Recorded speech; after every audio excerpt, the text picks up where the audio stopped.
My sister dropped her kids off at my house and demanded I babysit them while she goes on an 8-week vacation. When I threatened to report her to the police, she arranged to have me assaulted in my own home so she could take them back. Unlike real gold kids raised as golden children never turn out to be as pure as their parents see them growing up. My sister always got her way. No matter how nasty or irrational she acted towards me, she got away with it all the time, and that's because she was the golden miracle child. What aided this, most likely, was also that my sister was stunningly beautiful. She had thick curly hair and light eyes, and my mom spent a lifetime comparing our looks. I have dark eyes and straight hair, and I was never as pretty as my sister. My mom loved making comments comparing us. After we both became teenagers, she was constantly telling me to try and dress like my sister and asking her to teach me makeup, but my sister would also bully me and make fun of me if I ever asked her for help making myself prettier. That's how we grew up to be extremely resentful of each other. I think my sister just latched on to the worst traits that we saw in my mother, while I rejected them all. I think being put on a pedestal her whole life by my mom for simply being beautiful turned her into a rotten person who doesn't care about anyone but herself and thinks she can get away with anything just because of her looks. The way my mom compared us and put me down led to me having a lot of self-esteem issues, and as an adult I am very quiet and reserved, and some people describe me as a pushover. Recently I have been going to therapy to try to grow a stronger spine, even though it has been hard trying to stand up for myself in my relationships for the very first time. I feel like the way my family treated me really screwed me up as an adult, and it's hard for me to maintain any healthy friendships or romantic relationships. My sister even slept with my boyfriend in high school in senior year, and for no real reason. She never liked him and told me many times she thought he was ugly. My parents told me to let bygones be bygones when they found out what had happened. My sister wasn't even given out to, and that was a moment where I truly realized just how much they preferred her over me. The way that my dad just stood by and watched my mom emotionally get under my skin for my entire life made me feel like no man would ever stand up for me or see worth in me, and it's very hard for me to trust and connect when dating. But my entire life hasn't been completely awful because of my mom and sister, because the one upside of being the ugly sister growing up meant that I had zero social life and spent all my time studying. I ended up graduating high school with a 4.0 and landed myself a full ride at my #1 choice for university, which was great because my mom told me the night before I started high school that she was paying for my sister's college since she was the eldest, but I would have to go to community and pay my way through it on my own. I remember sobbing and asking her why she didn't love me like she loved my sister, and she insisted that she did, but my sister deserved it more since she was her firstborn the day I had landed my scholarship. I spent the entire day so excited to tell my parents about it. I guess part of me was kind of happy to have something that my sister didn't. My sister had spent all her time in high school partying and earning poor grades without any flack from my parents, and she was only going to college because my parents could pay for it. She wasn't even going to a very good one because her grades are so crap. So the day I rushed home to tell my family that I had gotten a full ride to a prestigious university, I had never been so excited to share good news with my family. But when I got home and told my parents about my scholarship, all my dad said was good job, and my mom didn't even look up from her phone or give me any response. Then she ignored me for the entire week after I had shared that news.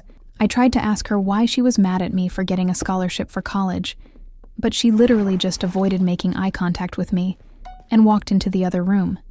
It was like she literally hated me for earning my scholarship, when most parents would be excited whatever. That's when I started to understand just how alone I was and how isolated my family wanted me to feel. I didn't understand why, either. Why had my mom even had me, just to spend a lifetime hating me, and in turn making me hate myself? The day I got my scholarship turned into one of the worst days of my life, as I cried myself to sleep and accepted that I would never have a family that loved me, not like my sister did, and I despised her for it that night. I wrote in my journal until the sun rose about what I wanted to do with the rest of my life. I was tired of being this sad little girl, and I decided I was going to transform every ounce of rage I had into academic success. Instead of throwing myself a pity party and begging my parents for love and attention, I was going to redirect all my focus and energy to my studies, as I always had, and give myself something they never could. I was going to be stable, independent, intelligent, and educated, even though I might never be loved. So that's exactly what I did. I went to school and graduated graduated with honors. I got a fantastic position in a company I interned for right out of college, and I've been making six figures since I turned 23 when I came home for the holidays. I would tell my family about how I was doing, and I would get random compliments from extended family members, but my own parents never went out of their way to acknowledge or congratulate me for my accomplishments as an adult. I knew better than to tell my mom about my high position at my company, or how much I was making, since I knew it would just make her resent me more. But I told my dad, and one year, he even told me that he was happy for me. And it was the nicest thing either my parents have ever told me. But even as an adult, my mom still treated me like an unwanted guest. And although I only saw them during the holidays, she would do everything in her power to get the attention off me if anybody asked me a question or directed the conversation towards me. For example, we were having Christmas dinner one year when my uncle congratulated me on a promotion I had been telling him about earlier. That day, it was my second promotion within the company, and I had gotten a significant raise as well. I had been telling him about how I was looking into purchasing my first house. My uncle mentioned the promotion and the potential house and a few other extended family members congratulated me and were pretty unexpectedly kind about the news. Another one of my cousins asked me what area I was house shopping in, and that's when my mom cut me off and said, "This is boring. Can we change the conversation?" Then under her breath, I heard her say, "It's probably not even true." Anyway, I ended up purchasing my house later that year, and when I posted about it on social media, everybody in my family liked the post. Except for my mom. I knew she was probably angry because my sister was having a completely opposite life experience than me. She had gone to college right out of high school, all paid for by my parents, and ended up failing out and getting pregnant by her first college boyfriend. I had a sneaking suspicion that my parents had asked her to get rid of the pregnancy, but she ended up keeping it and tried making it work with her baby dad that she had only known for 4 months. Well, it turns out that they were completely incompatible. But I guess that didn't stop them from trying to make things work or solve their relationship by having another kid. I remember having to hold back tears when I saw her posting about having a second child, since I knew the baby was probably being born into a toxic environment, since my sister was such an awful person, as was her baby dad. I had met him at the holidays, but he never even bothered to remember my name or make conversation with me, and every year he would bring home trays of food, despite not bringing anything. Obviously, my sister and I's relationship did not improve as we grew up, and we basically didn't talk to each other once we were both moved out of our parents' place. We had each other on social media, and the few times where we would see each other during the holidays, my sister would make nasty comments to me about my weight or the way I was dressing. I honestly think she was just projecting, because I wear a lot of designer clothes, and I like cycling through my designer purses, and she would constantly ask me what fake a purse I had brought this time one year. As soon as I walked in the door for Thanksgiving, she looked me up and down and said, verbatim, "I see you're dressed up again like the stuck-up.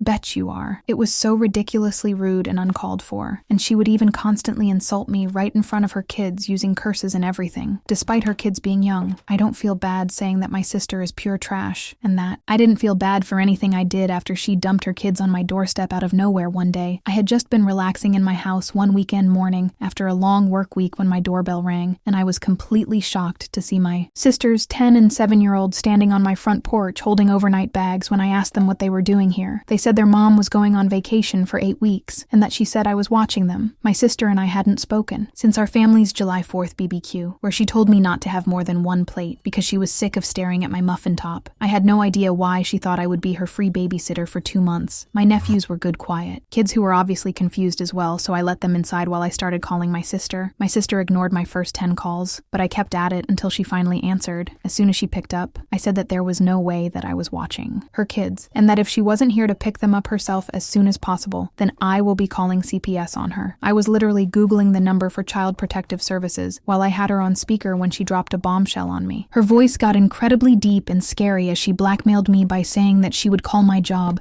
and inform them that I was not taking my bipolar medication and get me fired. Even though my sister was an idiot who didn't understand anything about my job. My career was the most important thing to me, and I couldn't risk anyone threatening my position there. I just hung up after she said that and tried to figure out what to do next. I felt like my head was going to explode from the stress. Not only could I not watch her kids, but I had a trip planned a month from then to go visit my long-distance boyfriend Eric, all the way in Australia, and meet his family for the first time we had been dating for a while. And I had been anticipating this trip all year. It was so important since he was introducing me to his mom and dad, and I wanted it to go perfectly. Now my life was thrown into chaos, all because of my sister, and I had no idea what I was going to do. I had no idea who else to call other than my mom, and I shouldn't have been surprised that she sided with my sister, just like she had literally always done. I told my mom that my sister hadn't even come to drop her own kids off, and she said that they were old enough to come to my house alone. Anyway, my mom started guilting me and saying that my sister has done a lot for me, and that I needed to be there for her just this one time since I never was.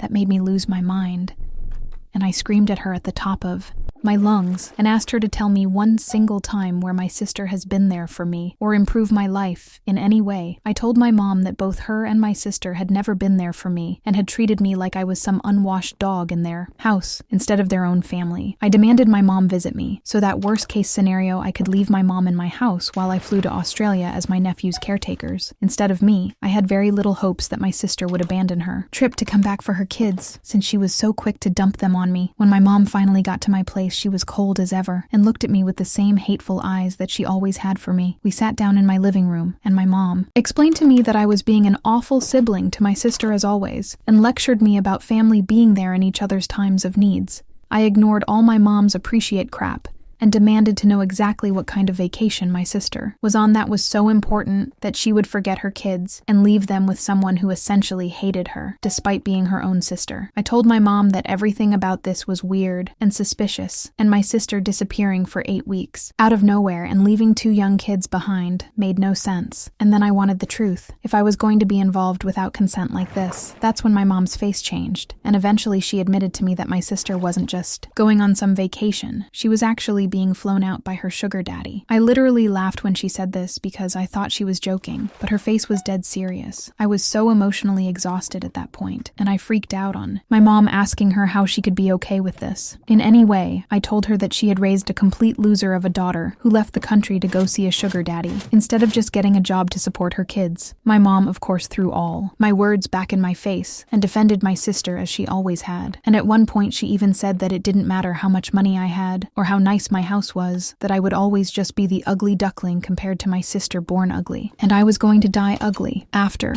she said that I had to restrain myself from grabbing her by the shirt and throwing her out of my house when I screamed at my mom to get the hell out of my house. She yelled back that she wasn't going anywhere.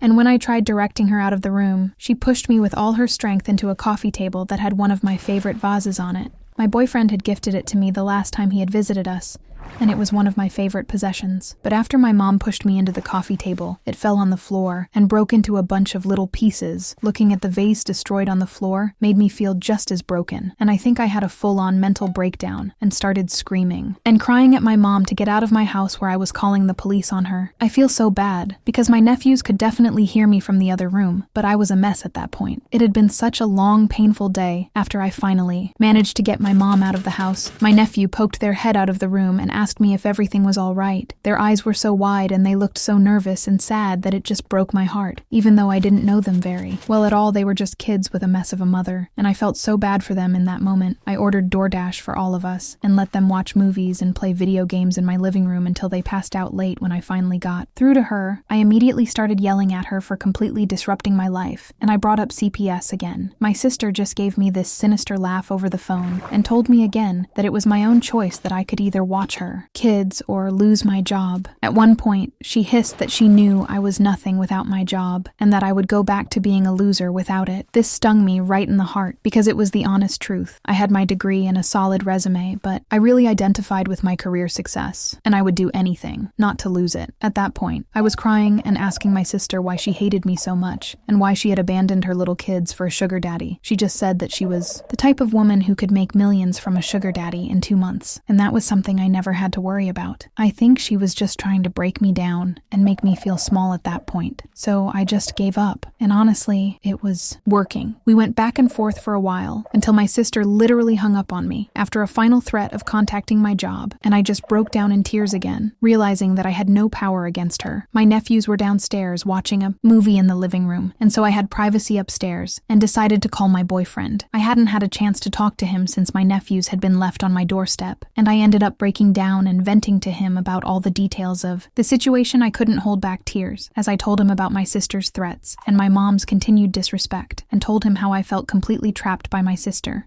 even though he is on the other side of the planet. My boyfriend made me feel so loved and supported, and was literally the only person who was in my corner, and I'm so grateful for him. He said that my sister was potentially committing multiple crimes by abandoning her kids and threatening me with career blackmail, and that I needed to get some solid evidence of her actions. He suggested that I contact my sister again and try to get her to repeat her threat about the false medical accusations, but this time secretly record the conversation as evidence. My boyfriend knew about my past with my sister and my mom, and pointed out that my sister was clearly unhinged, and it wouldn't take a lot for my sister to act on this threat, and that I should do everything to prepare. Of course, it freaked me out to hear that, but he was 100% right. I knew my sister was insane, more than anybody, and I decided to go with his plan. Even though I was still feeling very emotionally overwhelmed by everything that was happening, I still wanted my nephews to feel comfortable and cared for. I knew what it felt like to be a child in a home where you weren't wanted, and I didn't ever want to make these innocent little boys who were related to me feel that way. I ended up going downstairs and playing a multiplayer video game with them for a little while, and it ended up being really fun. They were so surprised when I knew how to play first-person shooters, and were so cute as they were giggling and laughing while watching me get call after call. I wasn't expecting to bond with them after such a stressful weekend, but when we all ordered pizza together and had a contest to see who could eat the most pieces of pepperoni, I realized that I honestly love the two little boys. They were nothing like their mom even. Though I knew my sister couldn't have been a great parent. They were both super polite.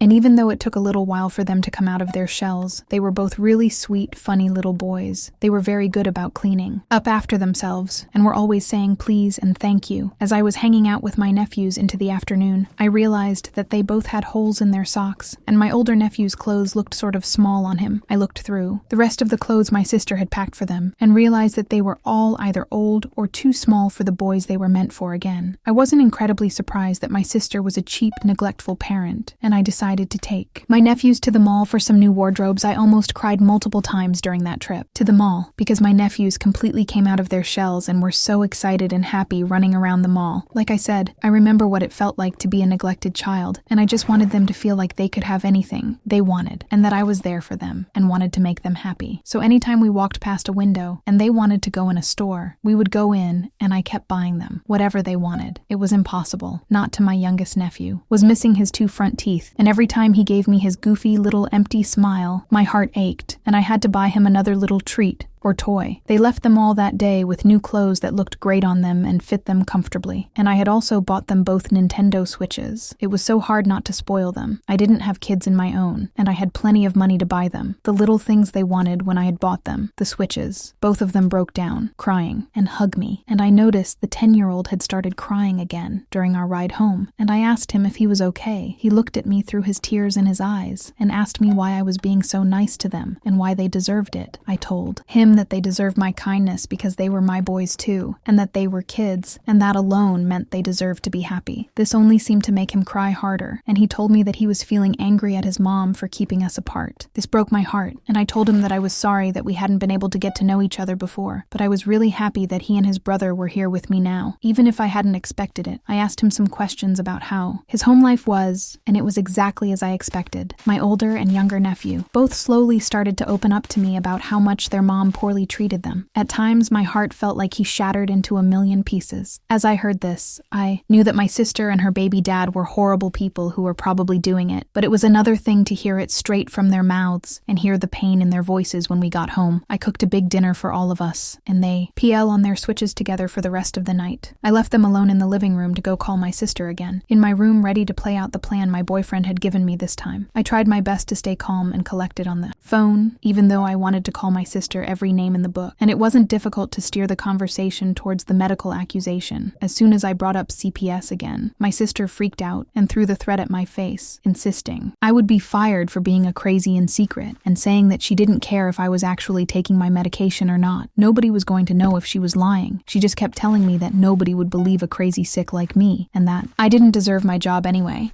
I honestly think my sister might have been on drugs herself during this call because she sounded strung out, and just kept repeating crazy phrases after I had gotten what I needed out of the call.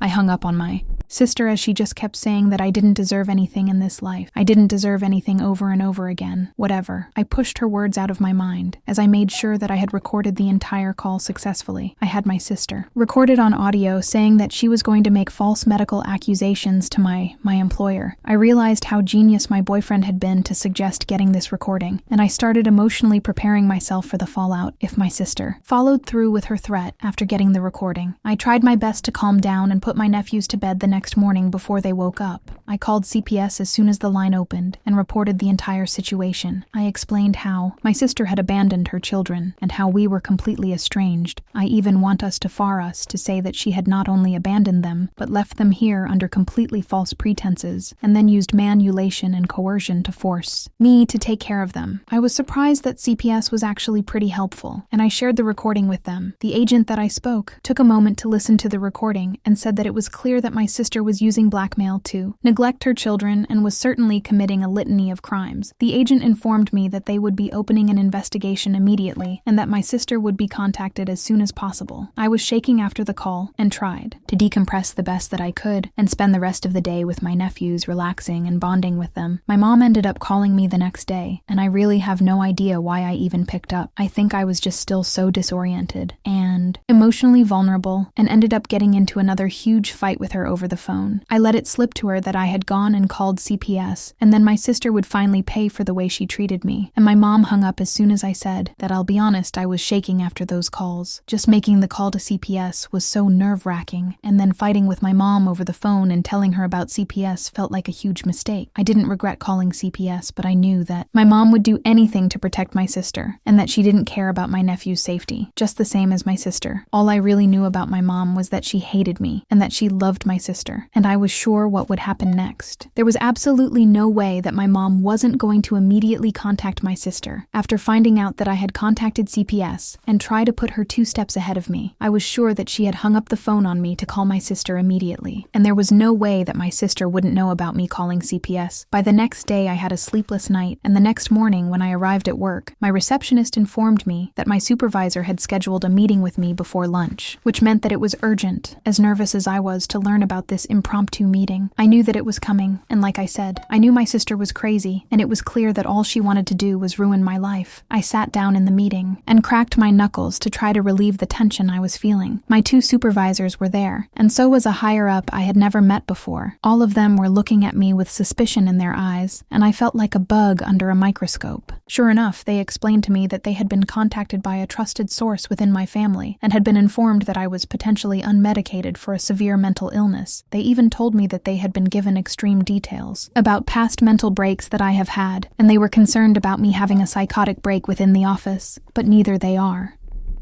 My sister knew how prepared I had been for this meeting today. Of course I knew that my sister was going to follow through with her threat. She had always hated me, and being able to rob me of my high-paying position would be the ultimate screw you to her ugly little sister, and I knew she wouldn't hesitate to do it, but she would revel in it if I hadn't been watching her nephews. Even if I hadn't called CPS, then I'm sure that she would have held it over my head and just kept blackmailing me into doing whatever she wanted me to do for her. So in a way, I was happy to be dealing with this and getting my sister's crap out of the way. I took out my briefcase and gave all of the supervisors a copy of my doctor's letter, as well as the attached documentation that proved that I had been diligently following my medication regimen. There was proof, going back almost 5 years, that I had never missed a prescription pickup date, and that my medication had been regular, as well as my moods. I had verification from not only my primary care physician, but my therapist and my psychiatrist as well. I gave my supervisors an informative but concise explanation into the issues within my family and my sister's own mental health struggles, and informed them that the claims were completely unfounded, and they could be sure of my stability based on all the medical paperwork I was providing for them. My supervisors took a while to look through all the paperwork, but as soon as they saw that I had medical evidence from multiple MDS, they seemed completely satisfied and even apologized to me for the inconvenience of calling me into this meeting, and explained that they just had a responsibility to do their due diligence before they closed this matter. My one supervisor even took the opportunity of the meeting to congratulate me on the successful quarter I had just had and bragged about my performance to the other supervisors, which made me look excellent. I literally left the meeting meeting giggling because of how well it had went, despite the reason for it, and thought about how poorly my sister's moronic plan had backfired on her. I could barely focus on my work for the rest of the day, because I kept smiling dumbly every single time I thought about how I got to call my sister after I finished work and tell her about how her plan had been a complete bust. I called my sister as soon as I got back to my car that day, and almost cried laughing as I told her about how the meeting had only taken about 15 minutes, because she had sounded so crazy and stupid on the phone and my bosses had never believed her in the first place. My sister was enraged and accused me of lying, and said that she was sure I had been fired, and then I was just trying to save face. This made me laugh harder, and I told her that she had failed at trying to get me fired, just like she had failed at everything else in her life. I told her that the only skills she had as a woman pushing 40 was lying and failing, and that even her own children were disappointed in her. My sister lost it all over again, and just kept calling me the B word and the C word over and over again, claiming that I had completely betrayed her, and said that she was hopping on the first plane back, and that she was going to make me regret every single thing I had done to her. I was still laughing after the call, but by the time I got home, and reunited with my nephews who were in much better mood since they had gotten dropped off at my place, I realized that this whole situation was far from over, and might get worse before it got better. All knew for sure was that my sister was completely out of her mind, and now she was flying home from another country to come get revenge on me. I realized that I was honestly terrified of what was going to happen next. My sister basically had nothing to lose at this point, and she had always been unhinged, and I started to fear for my safety. Then I started to think about my nephews. I wondered if I had made a mistake calling CPS. A huge part of me wished my sister had lost her passport overseas and never came home. I had gotten so much closer to my nephews in the past couple days, and I realized that my heart was going to break when they had to leave. I didn't want to say goodbye to them. I didn't want to watch them walk back into my sister's arms. She was perpetuating the same thing my mom had done to me, and I realized I hated her more than anyone on this earth. I checked on my sleeping nephews as I couldn't sleep since my mind was racing, and I cried quietly in the hallway after closing the door to the guest room. They were such innocent little boys, and they didn't deserve any of this. The next day was a complete shut show. I was awoken to the sound of somebody knocking on my door, although it sounded like somebody slapping a sandbag over and over on my front door. When I opened it, there was my sister next to a guy who had to be maybe 6'5" and weighed almost 300 lb. He was gigantic, and one of his hands was the size of my entire head. I can barely see my mom standing right behind him, and before I could even open my mouth to tell them to get the hell off my property, the man put his hand on my shoulder and shoved me down with all his might. My sister and my mom and the stranger all made their way inside my house, and I was collapsed on my floor. As soreness sank into my shoulder where the man had thrown me down, I immediately started screaming at my sister for bringing the stranger to my house and screaming at him not to touch me, but he seemed to speak only Russian. I had no idea how this was even happening, and then I realized that my sister had beat CPS to my house. They have been scheduled to come around 11 a.m. that day, but my sister had busted my door down at 8 a.m. My nephews had been woken up by all the commotion and were walking out of the guest room with sleepy eyes. At that point, I tried to get in between them and protect them from the stranger, but my sister barked at the man to go put my nephews in the car. It was complete chaos once they realized what was happening. Both my nephews started asking my sister to leave them with me. I tried again to pull my oldest nephew out of the huge stranger's arms, but this time he grabbed my head and threw it into the wall. I saw stars as I sank to the floor and watched him carry my two little nephews out of my house. There was nothing I could do. My mom was crying too, but she left with them as well before they all walked out of my house. My sister walked over to me as I held my head in my hands, and when I looked up at her, she spit at me, square the face. It was the most disgusting thing anyone's ever done to me, and one of the worst days of my life. They all drove off in this giant black Suburban that I had never seen my sister in before. I had no idea who the man was, and I couldn't believe the trauma that my sister had just inflicted upon everyone. She hadn't even let them take any of their stuff they had left without any of their clothes, neither of their switches, and no breakfast. My heart broke for them, and I had an anxiety attack like I had never had before. I didn't realize how much it would hurt to care so much for my nephews, but I seriously love those boys with all my heart, and I just wanted to protect them and make sure that they were cared for, like I never had been when I was their age. But now they were scared and shoeless in some random car with my psychotic sister and a humongous stranger. I was so disgusted with my mom's behavior. I couldn't believe she had just stood by while she watched that huge man toss me around in my own home and pull my nephews out of their aunt's house without a word. I couldn't believe how evil my family had become, and I couldn't stop thinking about my nephews after I calmed down from my anxiety attack. I realized that I needed to snap into action, and that time was of the essence, and I was running out of it. When I finally came to my senses, I immediately called the police. and it turned out that they were already aware of the ongoing investigation because of Child Protective Services being involved and having an open case against my sister. I gave them all of the details of what had just transpired in my home only minutes before, and the officer on the line was actually incredibly helpful. My voice was shaking, but I tried to stay steady and focused as I described the stranger and I, racked my mind to try to remember the image of the license plate. Luckily, because of how much responsibility I have in my job, I was used to picking up on and remembering little details that other people ignored, and I somehow managed to remember every single number and letter on the Suburban's license plate. I gave the cops a description of the stranger, the full license plate, and a description of the outfits that my mom and sister were wearing. I really do think my sister was high on some sort of uppers when she came to my house that morning. She looked absolutely feral and had this wild look in her eyes. I think she had been doing substances since she had landed overseas. Wherever she was vacationing with her sugar daddy, my sister, was crazy, but it was like something snapped in her, and I had never seen her act so truly unhinged and detached from reality after I gave the cops every single little detail that possibly could remember about my sister and the car they had driven. Away and I hung up and did my best to take my mind off things, but I literally could not focus on anything else. I couldn't sleep, I couldn't eat, I couldn't nap. I couldn't watch anything on TV. I just kept seeing my little nephews' faces in my head. Every time I closed my eyes and could not think about anything else except making sure that they were okay.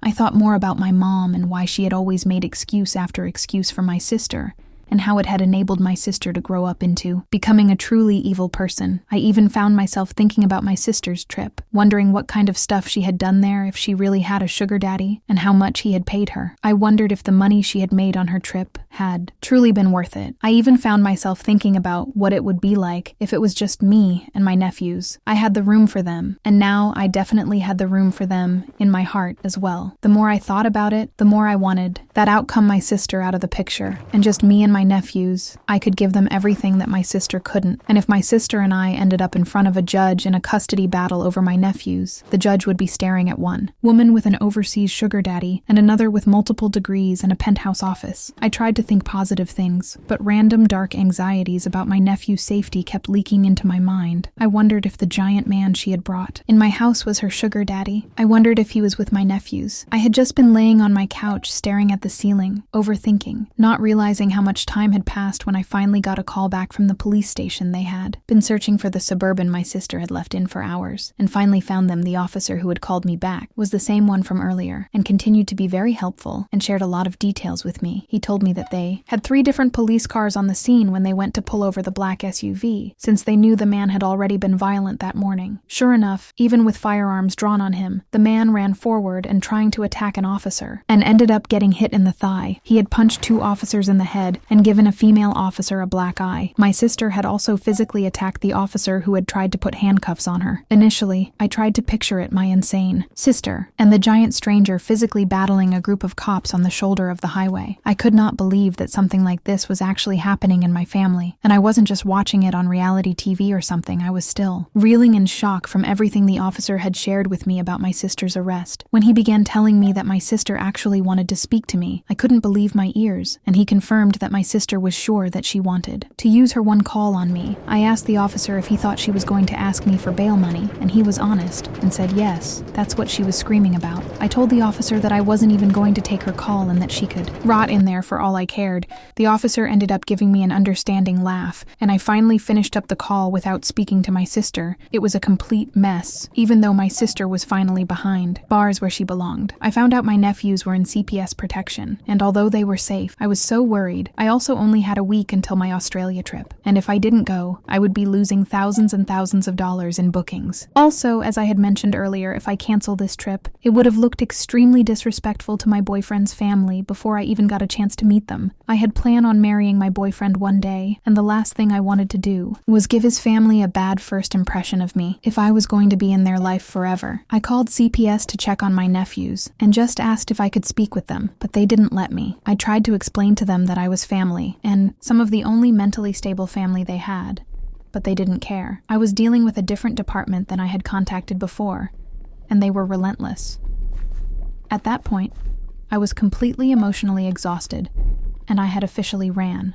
Out of options, I spent the rest of the week trying my best to prepare for my trip, while continuing to burst out in random tears as I remembered my nephews and thought about where they might be. I felt so bad, because my boyfriend and I had been so excited for this trip for so long, and now it was finally here, and I was completely distracted and full of anxiety. All of our conversations during the week leading up to my flight ended up being about how nervous and tense I was feeling, even though my boyfriend was incredibly kind and supportive. As always, I was so angry at my sister for how she had treated her nephews and me, and I couldn't believe how disrupted my life had become because of my sister's one choice to go visit her. Stupid sugar daddy. I was so thankful that my job had been understanding, but just thinking about how my sister had been so quick to try and get me fired made me feel so betrayed and distressing of anybody in my family. Even my dad was off somewhere, and not getting involved in all this drama when he surely was aware of all of it. He was spineless, just like my useless mom. My mom didn't even care about her grandchildren. She had enabled my sister's idiot choices, and that had led to her grandchildren. Being in the custody of strangers, I was sitting at the bar at the airport on the day of my flight to Australia, 2 cocktails deep, when I started looking at some photos of my nephews that I had taken while they were staying with me. We had taken these silly photo booth pictures at the mall all together, and I couldn't help but begin crying all over again, over how much I loved and missed them. I decided that that would be the last time I cried until I landed back in America, and told myself that I really needed to try my best to enjoy the time with my boyfriend and his family. I had a life as well, and I couldn't let my sister ruin my time, even from all the way across the globe. My time in Australia ended up going amazingly. I hadn't seen my boyfriend in months, and when he ran to me in the airport and picked me up princess style, I felt my heart explode from happiness. I had been through so much in those past couple of weeks, and just being back in the arms of my boyfriend, who was so warm and caring to me, made me feel so healed. And he spent every moment of the trip catering to me. Meeting his family went excellently, and I got along with both of his parents. As soon as I was introduced, they turned out to be really fun, active people, and we did a lot of sightseeing together, where they took me to their favorite nature hikes and views in their area. At one point, my boyfriend took me on a hike, just the two of us, to his favorite secret waterfall, and we skinny dipped together and just swam and laughed and kissed for hours. It was one of the most romantic days of my life, and I could not believe how perfectly the trip had gone, even though I was so worried before I left. But of course, when I got home, the nightmare. With my sister resumed, I decided to head to the local police station a couple days after I landed back in the US to officially press charges against not only my sister, but my mom for breaking and entering into my home. They had that man, literally, pick me up and toss me to the side so that they could barge into my house, and I was not letting that slide. When I went to go file the charge, I learned that the CPS investigation into my sister was ongoing, and I was kind of frustrated to hear that they hadn't found anything conclusive yet. If they just spoke to my nephews, they would have understood what they had been through. On top of that, my sister had literally been arrested with a guy who had attacked multiple cops, and so I didn't see how that was improve. That she was clearly an unfit parent for my nephews. I left the police station that day, content that the charges were filed against my family, but incredibly frustrated to learn that the CPS investigation wasn't resolved. Yet I just kept worrying about my nephew's safety, and knew that them being with strangers couldn't have been good for them, even if it was better than being with my sister. I also could not stop thinking about how my sister had dragged them out of my house that morning, without letting them grab any of their things. My youngest nephew had this little dog plushie that he brought literally everywhere. I had been sleeping with it ever since my sister had taken my nephews away that day, and some mornings it made me want to cry, just to wake up and see that little plush dog looking back at me. Like I said, my sister hadn't even let them put their shoes on. The poor little boys were probably so disoriented and felt so lost and abandoned, and I just wanted to make things right for them. But I felt like I had no power until CPS finally made a decision about a month after my sister's arrest. After calling CPS every single day and demanding updates on her case, they had finally come to a conclusion. They had made a decision to officially remove both my nephews from my sister's custody and put them in protective care. When the CPS agent first explained this to me, I was annoyed. I asked him to explain how that was any different than what had been going on, and they said that it now meant that my sister was not only being taken to court, but she would have to go to court if she wanted custody back of her kids ever again. I asked the CPS agent if it was likely she would win if she tried to get custody back, and the CPS agent told me that it depends if any other more fitting relatives would show up to court and ask for custody of my nephews. I knew immediately that that was what I was going to do, and I opened a separate court case